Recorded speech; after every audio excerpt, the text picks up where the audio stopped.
Welcome back to Growing Up in the Wilds of Suburbia. This is Chat with Chad, and I'm your host, Chad Everett Brochures, and I'm here with my guest, Joel. Now, Joel, if you want to throw in your own intro there, my man. That's what's up. Appreciate it, Chad, for having me on your show today. Again, I am Joel Blount. Grateful to have a chat with my classmate and hometown Brooksvillian. Yeah. From my home community. To throw something out there for people, it's like we've reached the age that we actually can have somebody we're talking to that's 30 years ago. It had to have at least been 30 years ago that we met each other. It was fourth grade. Of course. I'm 40, and you're touching the cusp of that too, right? Hey, I hold on to 39 for the next 2 months. Yeah, my man. Hey, you still look good, my man. Yeah. You too as well. Yeah, you grew into it. And I remember we were both we weren't exactly star athletes back then. It was kind of like we share something very similar, and that's the analytical mind. Because I can see it now when reflecting back. Like, you were quiet, you paid attention, you spoke up, but you were assessing the situation. As kids, you don't look at it that way, but now looking back, I'm like, yeah, like that's the seeds of a brilliant man. So it doesn't mean just because you're analytical, it means you're going to be brilliant. There's other elements to it, but yeah, I can look back and with all sincerity say you exhibited a lot of that. I appreciate it. I always tell individuals many times your personality, your character is derived from your experiences. Mm-hmm. Your experiences typically determine your response to various situations. Yeah. And so I remember, growing up in a family household where both of my family was in the educational system. My mom was a professional at the elementary school, and my father as well. When we think about having those individuals who are known in the community, it determined your response, because you couldn't get too far out of line because somebody in the school system knew your mom or knew your dad. And then if that got back, then that you had to suffer those particular consequences. And so it kind of shaped your behavior. And so being a name in Brooksville that was known, I had to have a certain response. Yeah, specific behavior of expectation.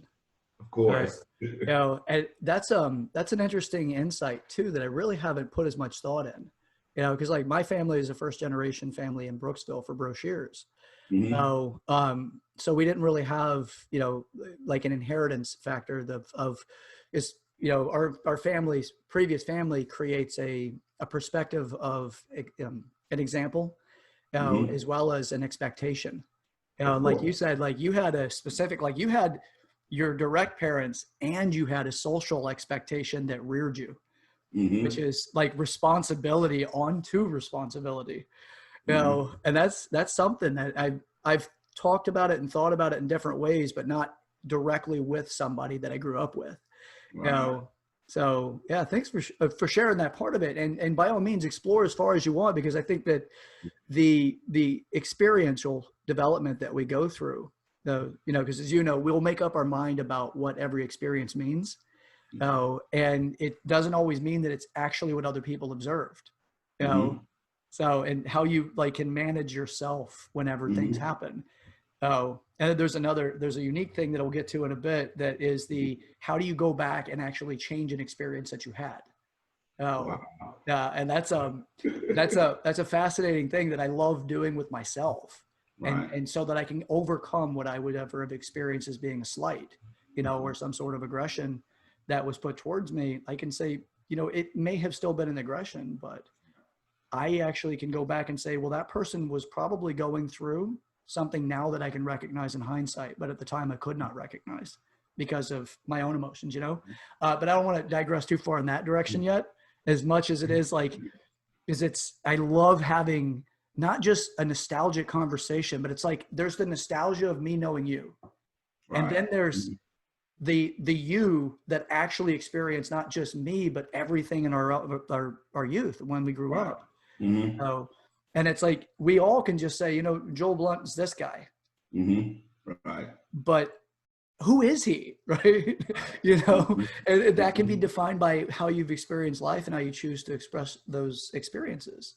Right. So, Think about nature. I mean, nature has all of its glory and beauty. You think about what one may call a weed. That weed also produces a flower, as well as some of the ones that have some of the best flowers, attracting some of the most potent insects that come around, like the bees, who want nectar. And so you have that understanding that, you know, those experiences that you have allow you to be able to showcase who you are, right? And those environments that you're in also dictate how you perceive as well. And so I can have that conversation candidly, knowing that those experiences that I have experienced, which have shaped me to the person that you see here today, you know, was based on those environments, you know, having that nurturing environment from home, coming up in a Christian background, having, having that, my dad was a deacon in the church, you know, and so, you know, having those strong principles that you had to abide by. mm, And some may say, oh, that was strict, you know, maybe you didn't have as much boundaries as you wanted when you were a youth, but, you know, understanding that in that nurturing stage, you have to have some type of support that's going to make sure that you don't get exposed to so much, right? We think about what's going on in society and the generation, right? We come from a generation, right, where things were a lot different than they are today. You know, like right now our youth have, you know, more technology than ever oh before. God. They came up with a cell phone in their hand, right? We didn't have cell phones until we were what, 1 year out of high school, and Yeah. Yeah. You or remember so. that counting They and were wait just till coming 7 out in p.m. about 97. They were big as a big as a cup here, but Yeah. Yeah. You got the ultimately, brick you know, phone. we evolved into that, right? And so our generation knew how to go outside, and we knew how to be creative, and we knew how to have different types of adventures based on our environments, right? And so it's changing. And so I think about those experiences that you mentioned, like, you know, where you want to change and what do you want to go back and change. I would truthfully say I wouldn't want to change any of my experiences, right? Because you think about those things that press you, that those things that are shaping you and fashion you and make you that smooth stone that's in the Yeah. riverbed, right? Based on all of the experiences, right? And I wouldn't want to take that. I wouldn't want to take that back because I've learned so much through that, to be able to be a mentor to another young Joel or a young Chad or someone Yeah. like I was me. going to say, don't leave me out. Of course, because of those experiences, and then you know that, you know, when you get that response, it's genuine, right? Yeah. And that's what it's about. You know, we have to understand those experiences that you go through Mhm. are not only to strengthen you, but to also possibly strengthen others if you have the wherewithal to use it in that manner. Yeah. Yeah. And the consistency overall, you know, the boldness to face it with the wherewithal concept, right? Consistency over time.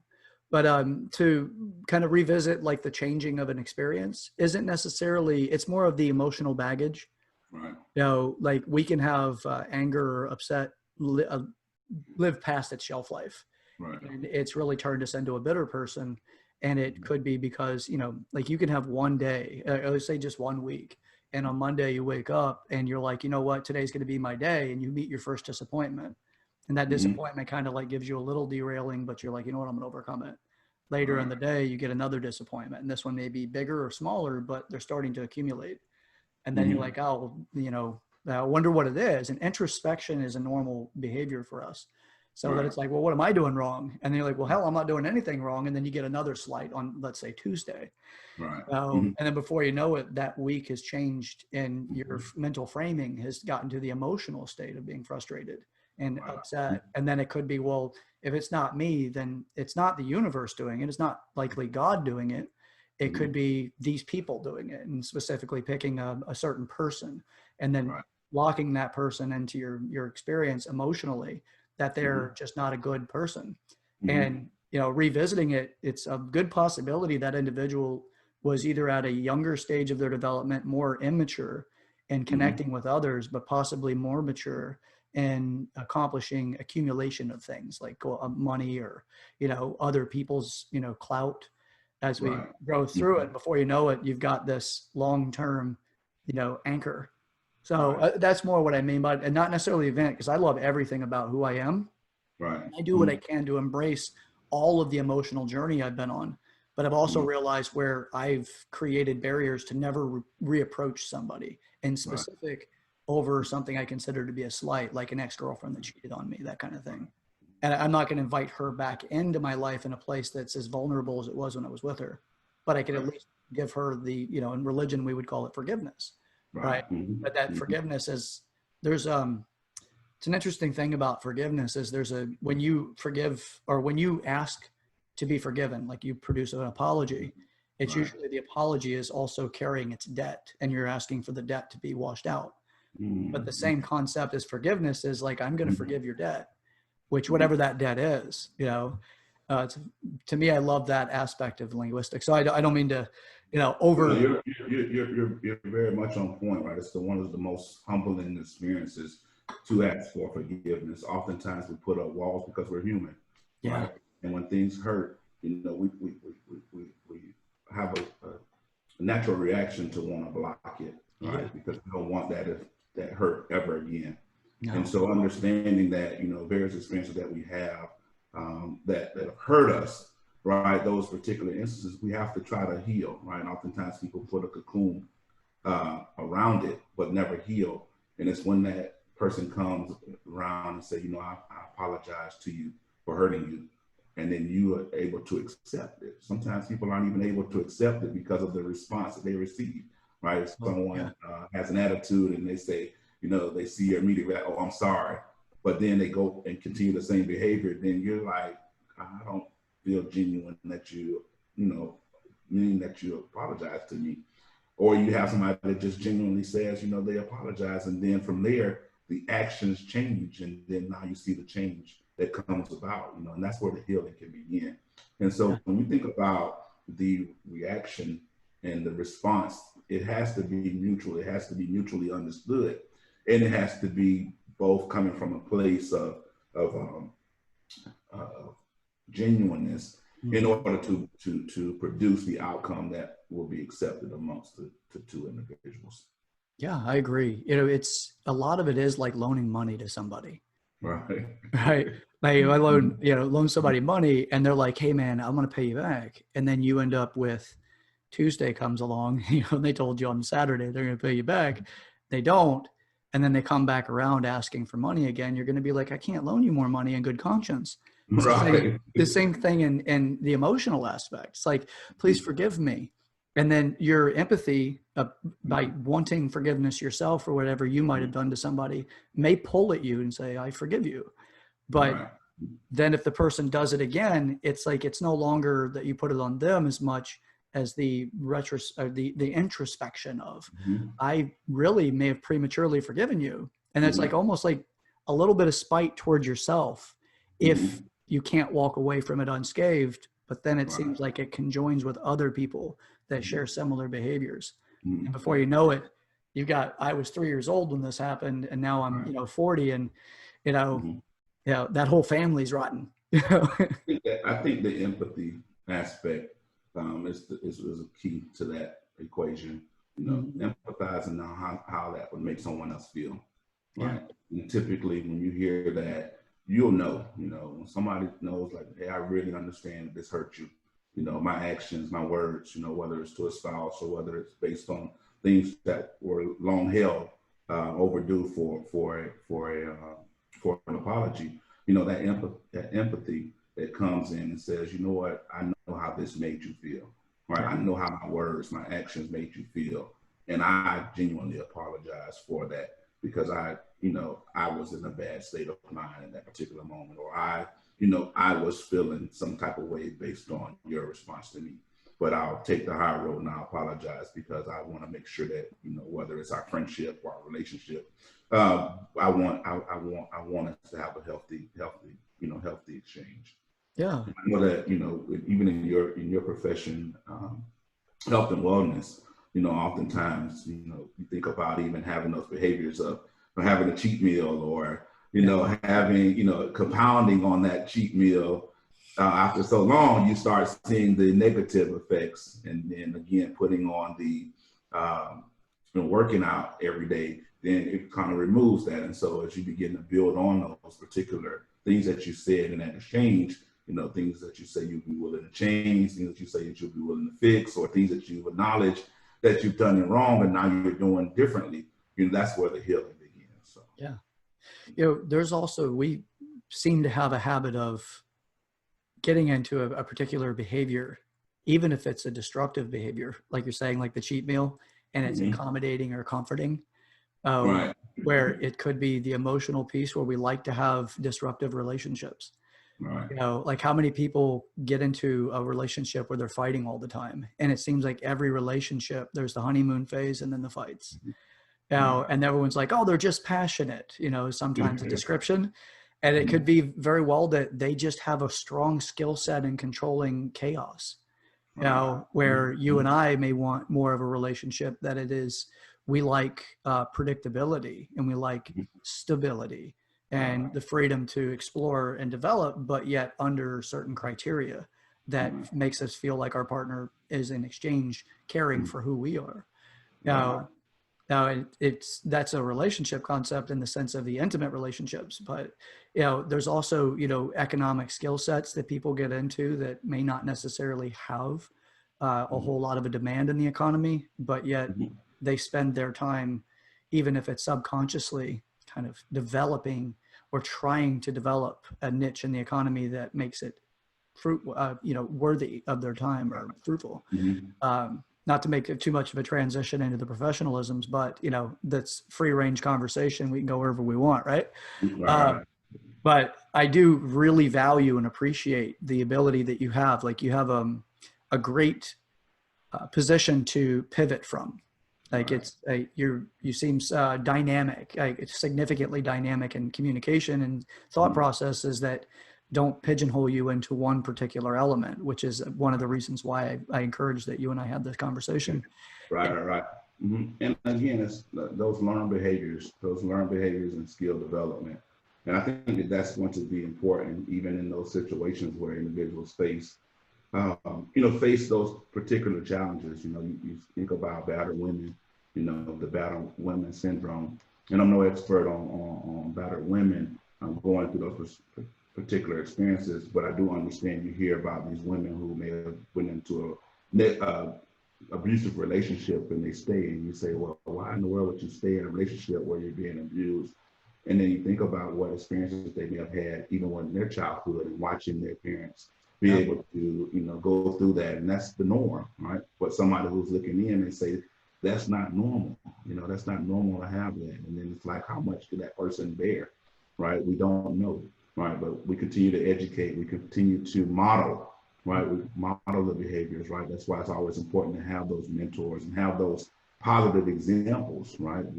These are the times we have positive references throughout television and wholesome type of shows that you would see that would kind of model, what the ideal family life structure would look like. But now it's so diverse, it's so changing, and even what things are being modeled on the networks, and things now where you can tune into a certain thing on social media, and all of the algorithms will direct you to seeing those particular instances, and so it can change your perception about reality, right? And so education and awareness is really key to breaking down some of those barriers, to educating members of our community about those particular behaviors.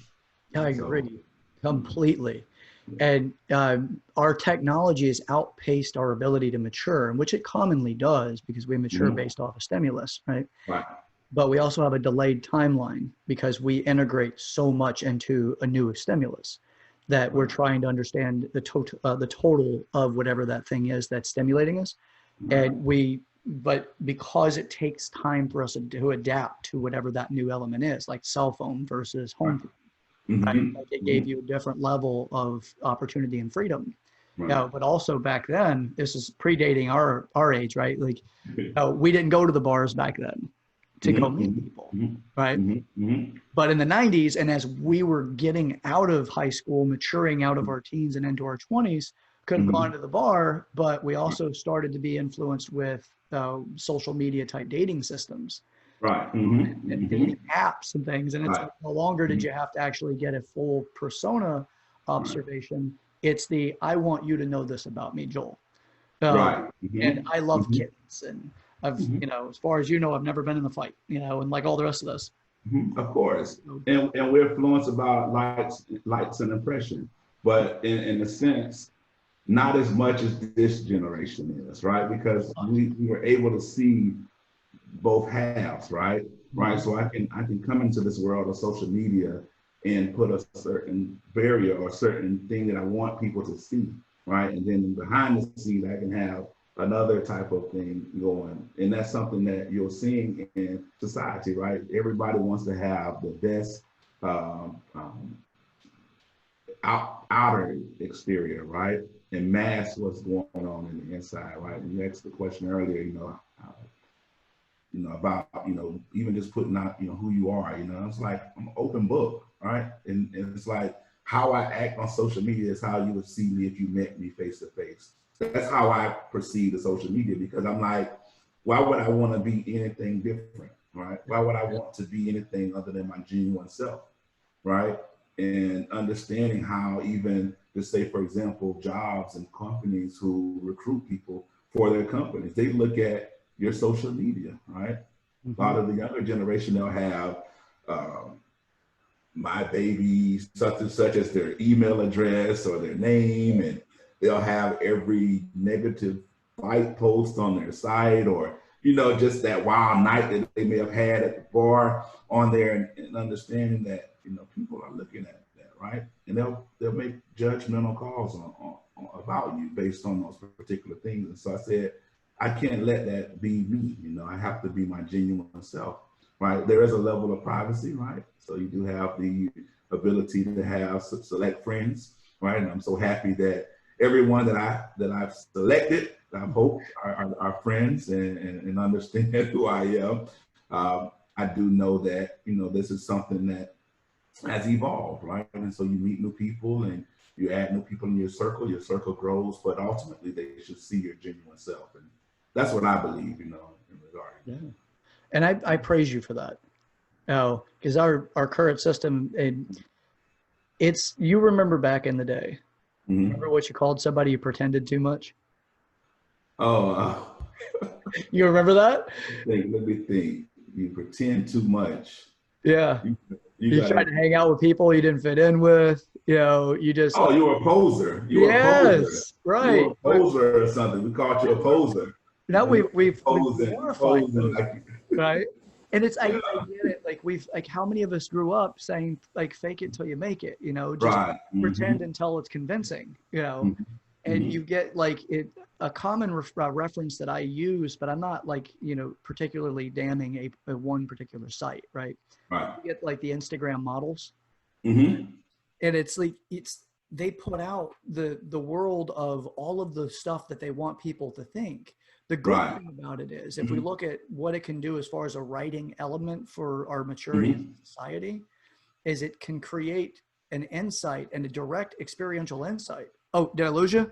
Yeah, it was just the volume. We're back. Yeah, we're back. We're good. Huh. Yeah, my internet just said it got unstable. Hopefully it's good. No, we're good. We're good now. Good. No idea what's going on there. Okay. Yeah, we get. So with the people that are currently behaving like they're celebrities and they're putting out the stuff that they think is what they want the world to see. Right. Like Hollywood has always been, or at least for the majority of time, a lot of people have wanted to run off to Hollywood and become famous celebrity with a lot of money. And then whenever they get there, there's a lot of people, it's a huge washout rate. There's not a lot of people that make it. And the ones that do make it, it's like, they start like, they have this persona they put on, but people we easily forget their profession.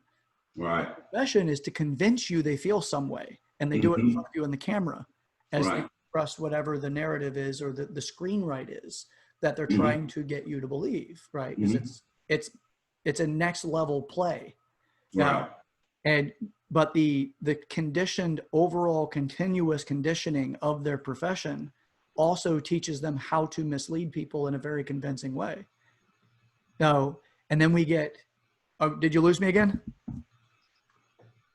Did it drop off?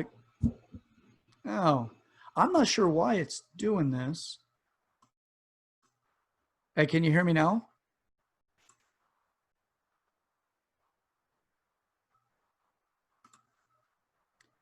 Hey, Joel, can you hear me now?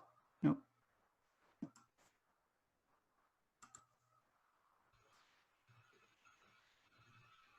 I think we're in now. Okay, can you hear me now? Yes. Okay. Mm-hmm. I'm not sure what's I think they're listening in on us. no. I truly think they're listening in on us. Chad, man, think about it. Class of 99, they labeled us Y2K generation. Yeah, they did. We were told that the world was going to end, prepare for the world ending. When the clock strikes 0, midnight, we survive. We're that generation that can look past walls. I mean that physical and literally. Yeah. Hey, And we saw the so, Berlin Wall come down in our lifetime. yeah. You remember it, right? And like, Right. we may not have been old enough to recognize what it meant, but we were old enough to know that people celebrated that, right? Right. We went through, we're a transitional generation.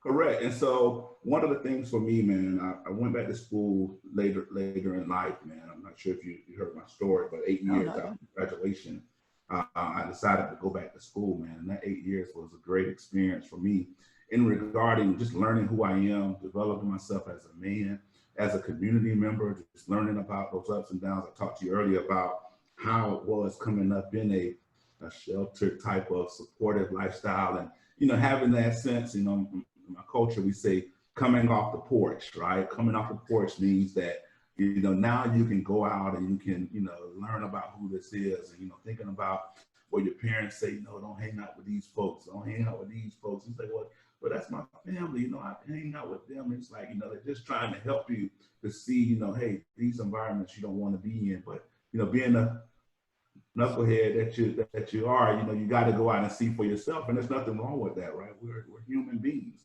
right? We have to go out and create our own experiences, and just learning that, a lot of things that I was involved in was dead end. I like to say dead end opportunities, right? Because I like to always look at the opportunity as a positive manner.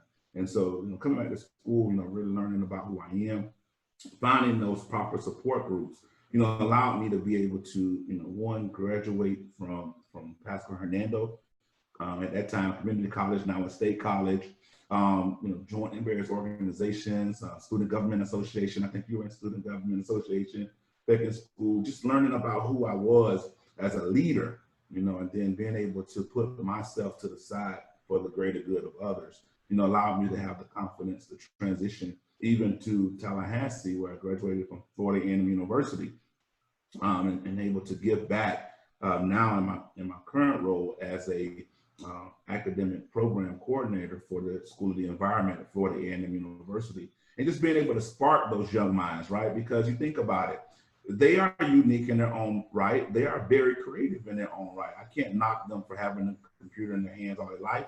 I celebrate it, right? Because now they can solve problems that even we probably had a challenge with, right? I may get bored with getting online at certain times, right?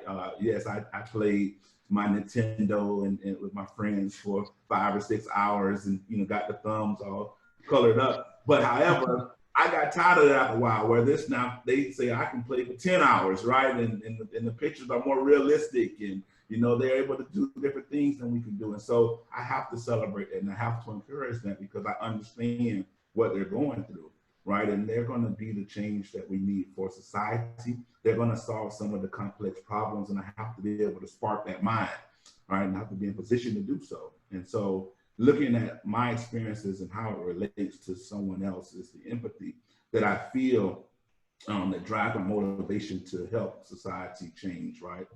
You can imagine the various challenges that we face And I'm just, grateful, Chad, that you allowed me to come onto your platform and just share, right? Because you think about even in society today, we need these diverse conversations, right? Yeah. We need to be at the table having these different conversations about experiences and how it relates to the outcomes, right? Because that's how it's going to help us to change this world we live in. Yeah, I agree completely. And we're not coming from the really excited topics. We're coming from Chad and Joel. Right. We're coming from people that, we're real living human beings that have had some experiences, and we made up our minds along the way of certain things. Like you said, playing games could also be a thing that kind of makes up your mind about how, like, what you want to accomplish in life, right? Some, like our generation wasn't looking at becoming computer generated or computer programmers as much as the more recent generation, Right. And if we kept thinking with that, like, because of our desire for nostalgia, which also gives us our control over things because we've gone through a mastery of that timeline, we want to go back to it to help us deal with modern day issues, and they're outdated. Right. They're outdated ways of dealing with it. Doesn't mean that it's completely to cast aside, because we went through a lot of human behaviors that are going to transcend time. But there's also the technology factors that will get left in the dust. So it's having such an open mind from somebody who's gone through so much is, not an easy thing. So I commend you for that. And I don't plan on getting left in the dust, Chad. No. They got to outread me. They got to outread me. They got to out-research me. They got to out. You're taking that Will Smith approach. We get on the treadmill, you will die. Because it's like an awareness, man. Once you understand, like, how things are going, I'm really humble, man. I think about, like you said, we talk about even what we experience. Look who individuals that are CEOs of companies right now, right? You think about what they went through, right? This is your flower child generation, right? They're now the CEOs of the company, right? So now you have this young kid who's coming in, and maybe he's introducing himself to Pod or something like that. This supervisor may be a little bit more understanding of what this young kid is going through, because think about what they were experiencing, right, Chad? And so having that, generation that was, that came before us, that was empowered to, sit out and have a Woodstock experience and have those type of experiences where they said, you know what, government, we're standing up against certain things and we want change. And it's like, now they're the leaders in the workplace, right? And we now come in, and our ideas that we share, like, I go into my job, it's so fun because, like, I am able to, express it from my vantage point, right? And then your supervisors, they love it, right? And they're like, wow, that's a great idea because it's progressive, or it goes against what, the status quo is, right? So, I'm not gonna be nostalgic. I'm not gonna let technology roll me over. Okay, yeah, we got 5G, but I'm not scared. I'll get cancer, but yeah. I would say that the people that and I'm not going to say as an absolute, because I really don't like to speak in absolutes. I think absolutes is a position of desperation usually. Like like it just needs to be this way, and it creates a miscommunication a lot of times. Or even people can derive the idea of you're speaking in an absolute because of the tonality or the conviction of your statement. But really, new information brings different experiences. Well, there I go. I lost a piece of what I was after there, Joel. Sorry about that. And to the audience too. But it's going to come to me probably 3 a.m. like Tourette's. I'll wake up and yell it, and so I apologize. I lost my train of thought, because that's, to me, that's something worthy of itself to make a declaration on. It's like, because so often we do like to put people into a corner and say, well, because you said this, therefore you meant this, and this is what you mean for life. And we do appreciate the scientific method overall, because we like the opportunity to change our course once we have new information. At least the adaptive ones. Oh, okay. I remember now. Nostalgia. Okay. So with the nostalgic piece, you could argue that somebody who is extremely nostalgic or consistently trying to bring up something of nostalgia could also feel like they're out of control at this stage of life. And they're Wow. trying to get back to something that they actually had a greater degree of understanding or control in, which understanding usually gives control, right? Some Right. sort of way of navigating.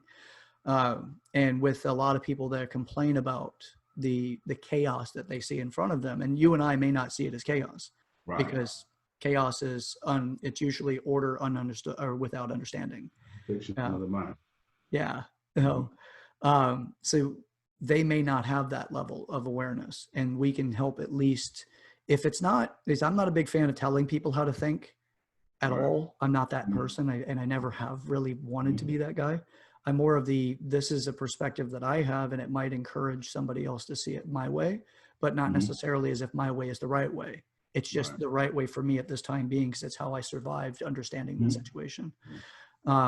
And that's something that I think that we as a society and as even a species would do Mhm. really well to understand. That it dissolves a lot of borders, because I don't want to have a border between you and I for any reason. Right. I don't want to Mhm. have a border between anybody. Right. Mhm. But I mean, obviously there's the safety element that comes into play. Like somebody breaks into my home, I've got to have a border to that, right?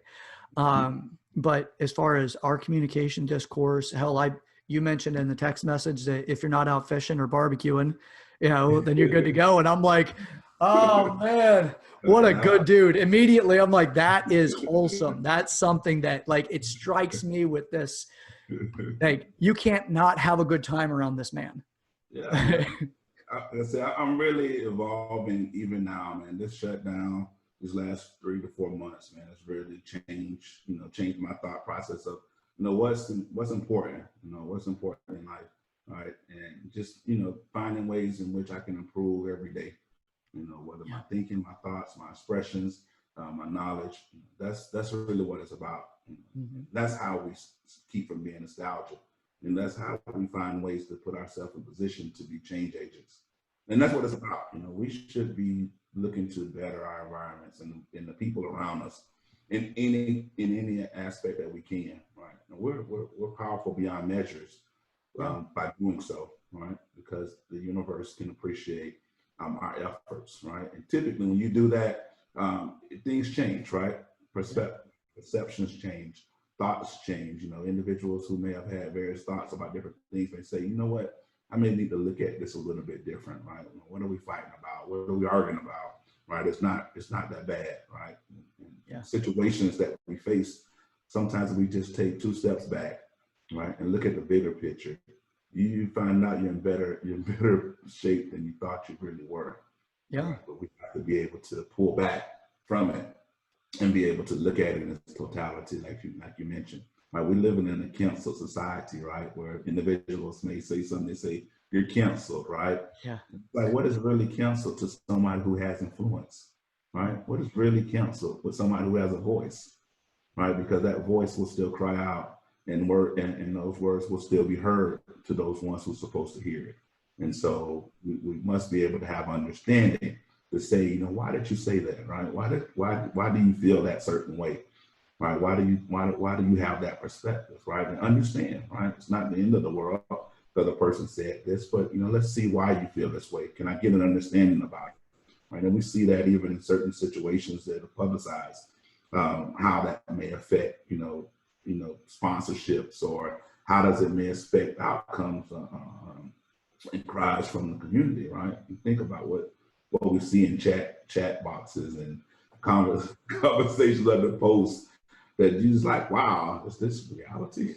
Is Yeah. this really how you think? Yep. It's How you feel? it's because you see, and I do, the details matter. Yeah. Right. And that's very evident in the statement you just made. Mhm. Is if you say something that I disagree with, you said something that we should understand, and Mhm. I have a disagreement that we should understand. Yeah. And how we come together is to be able to put those two pieces together and say, well, why do you feel this way? And what do you perceive the outcome of that person's thoughts to mean? Right. But when Mm-hmm. we create this fear of expression, we also create tribal behaviors. Yeah. And tribal behaviors pull us apart as a society, not put us together. Mhm. And that can be where you create the greatest degree of destruction. Now, I'm not a conspiracy theorist type of person or anything like that. I'm a logic flow guy. Like Right. I'd rather understand human nature, human beings, Mhm. expressions, and what might be a position. Mhm. I'm not too quick to go to nefarious ideas. I'm Right. more of, if I did want to control a population a bit more, I Mhm. separate them enough and speak to a narrative that works for that particular group. And Right. now you've almost militarized a position of thought. Mhm. And I stand against that as much as I can, because I don't Right. ever want to be separated from another person based off Right. somebody else's opinion. Like, I Mhm. don't care what the world says about Joel Blunt, although I doubt I'll come across very many people say anything negative, right? Right. But I don't care what the world says about you. I care Mhm. about how I feel about you from how you've expressed yourself to me directly. Right. No, Mhm. and that's it. No one Mhm. else is going to come in and be like, you don't need to like Joel, because I'm going to say, well, why do you feel that way? Right. Mhm. You Mhm. know, because we do have that viral behavior that transcends technology and all of that, because this has been with us since as far back as recorded history. You Right. know, Mhm. perspectives create a reality, and Mhm. sometimes we'll accept a perspective that wasn't even ours in the first place. It Mhm. was, Joel's this guy. You know, well, Mhm. I've had the privilege of knowing you since, 30 plus years now. You Right. know, it's Mhm. like Mhm. Mhm. somebody to come in to say something about you, in which nobody has, by the way. This is all hypothetical. But Right. if somebody were to say such a thing, I would Mhm. immediately be like, well, for what I know of Joel, and if that information is in any way contradicting what I know of you, I'm going to Mhm. look at the sincerity first of the Mhm. statement. And then I'm going to Right. look at the influence that created that sincerity, if the Right. person's sincere. Mhm. Um, Correct. so, And but that's it's and time that's consuming, yeah, and but interesting. that's very important, right? Being able to take it in its content, right? Mm-hmm. That you just again understanding that what where I say I use this statement all the time. I try to make my good outweigh my bad experiences, right? Because when I want people to look back and see my legacy or see what I've experienced, I want them to see those particular areas, and I feel that an ounce of good weighs that good should weigh more than that negative.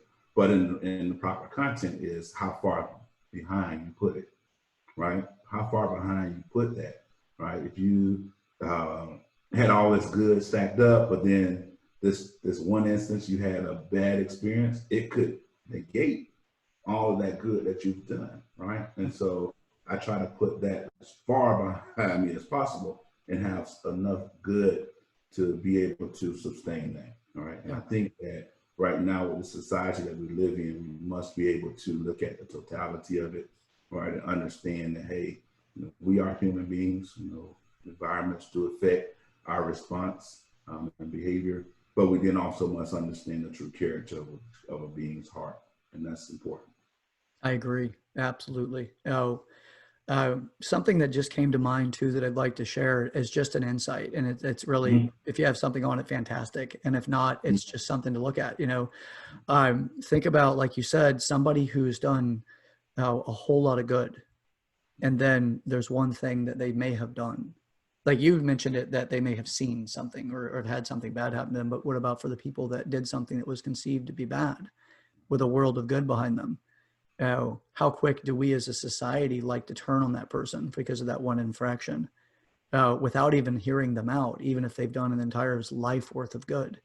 Uh, and then on the other side, we seem to be more forgiving for somebody who may have done a life of bad and then one good act, and then something happens in that good act.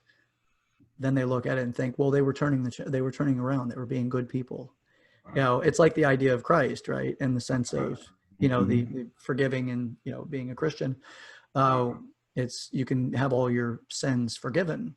And some Mhm. people use the loophole concept, which is, I'll just Right. ask for forgiveness again after I do bad and knowingly and willingly do bad. But there seems to be an interesting social position that we have, where we just, like, it's not even social. I would say it's a very large, you can put it into the zeitgeist of us as a Right. species, Mhm. and say, this person has done all these good things.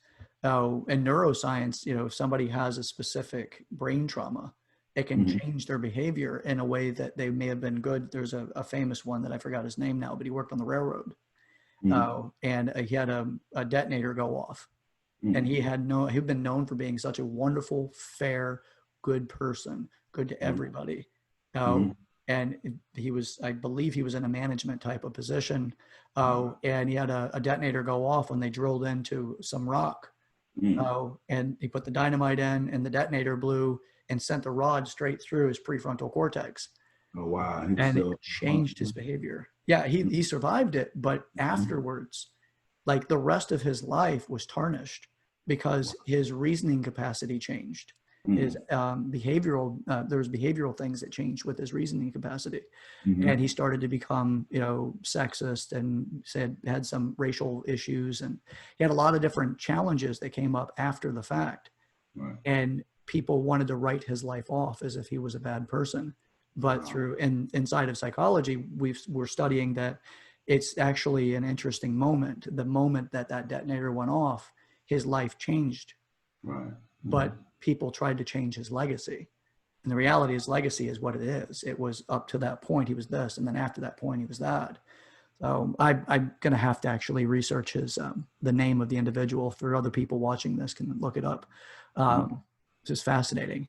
But yeah, across the board, I know this is just a mentioning piece because it was a thought that came to me, but I really do value a lot of this, Joel. I appreciate the depth and dynamic degree that you can think and express yourself in.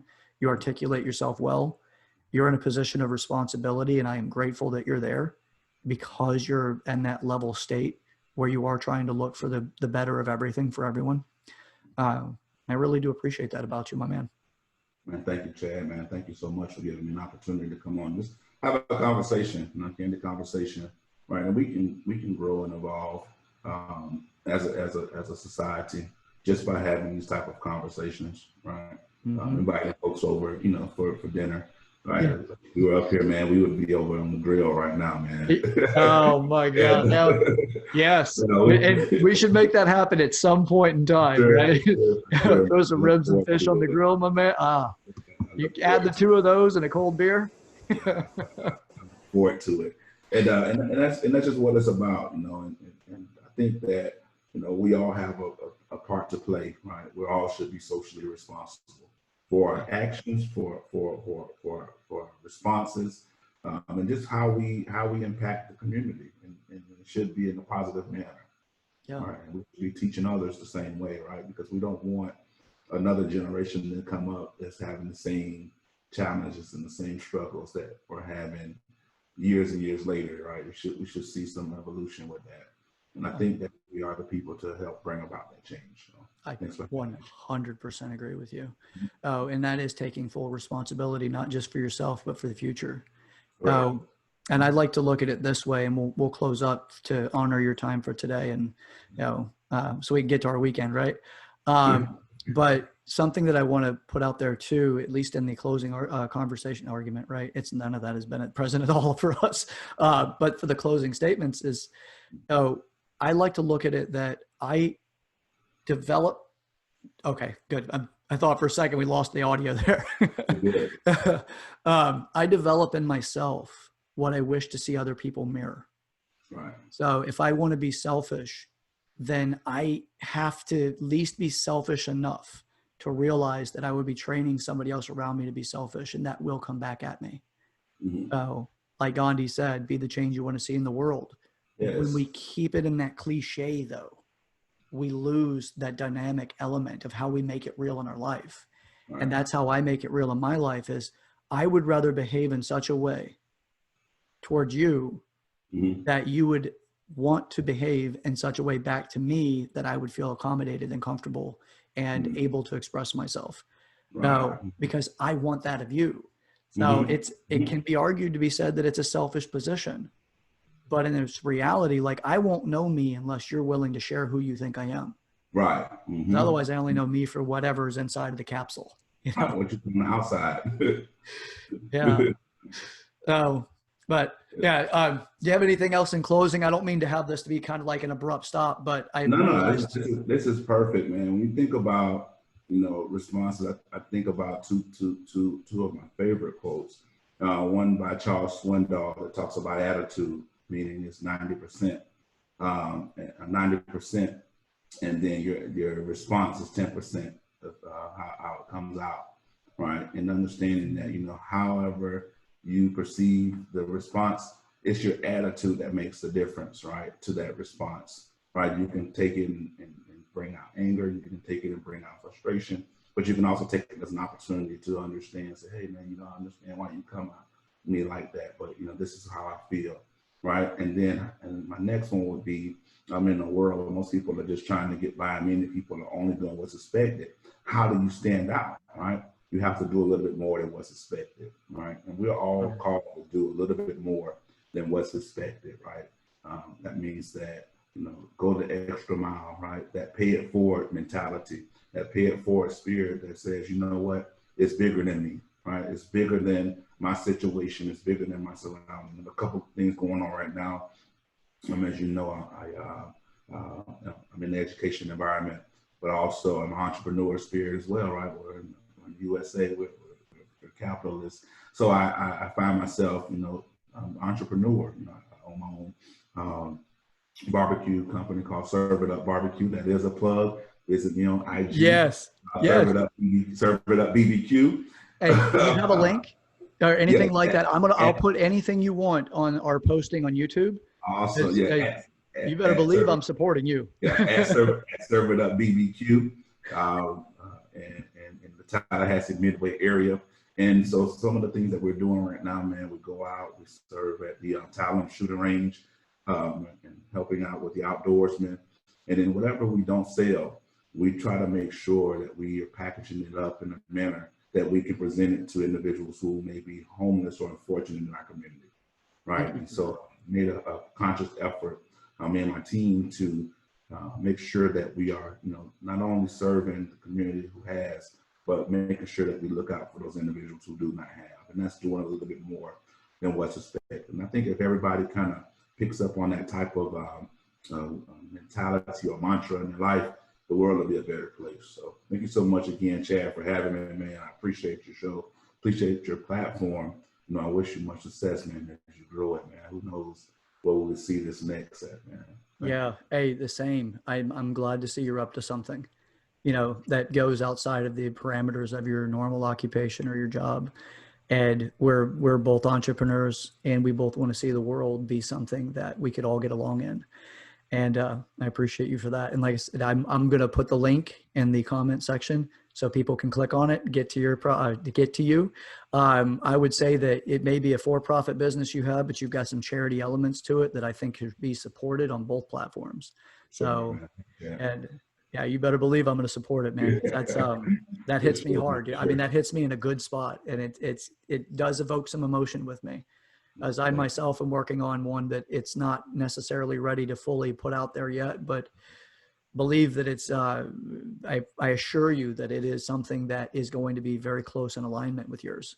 So, but I'm not dulling up any ribs. Okay. I mean, I can cook, but I tell you what, it isn't good enough to get people swinging and turning, you know, doing a U-turn in traffic for. Right. Yeah.